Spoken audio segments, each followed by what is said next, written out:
Now, in our country, 1 in 3 homeless men in our country are veterans. And to me, that's a travesty. I see it up in Manchester, New Hampshire. I see it any place I've been to, especially any metropolitan area, whether it's Boston, Chicago. I've seen you talk to a homeless man on the street, and it was like, oh yeah, I was with this unit in the Marine Corps, or I was in Vietnam, or I was in Desert Storm. Too many of our troops are coming home and they don't have the opportunities, or they're just forgotten about. And I can't comprehend how that's happened. It's ridiculous to me. You see it all the time. Also, besides the homeless issue, one of the other issues that hits me is when our troops are coming back, our troops from Afghanistan and Iraq, I want to make sure that my brothers and sisters who have been going over there are getting the right care. Right care for a traumatic brain injury or PTSD or other combat-related stresses. Recently, I just happened to be watching CNN report by Dr. Sanjay Gupta. He was in Illinois and talking to a wounded veteran who was a National Guardsman. He had shrapnel wounds all over his body. He's missing his right arm from his elbow down. And the VA rejected his claim, saying that shrapnel wounds he received were not combat related.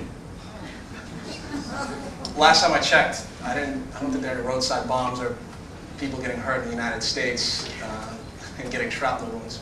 Eventually, thanks to people like Senator Obama and Durbin and the other Illinois senator,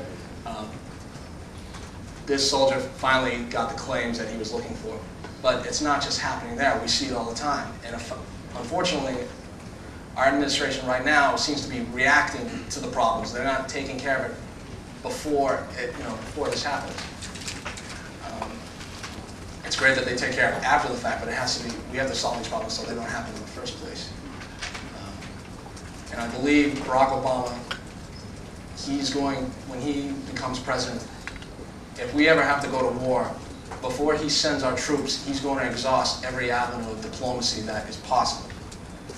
He's not going to go in by himself on a unilateral path. He's going to work with other countries, other modern nations, to make sure if we're going to go into a place that needs to be dealt with militarily, he's going to have the right support.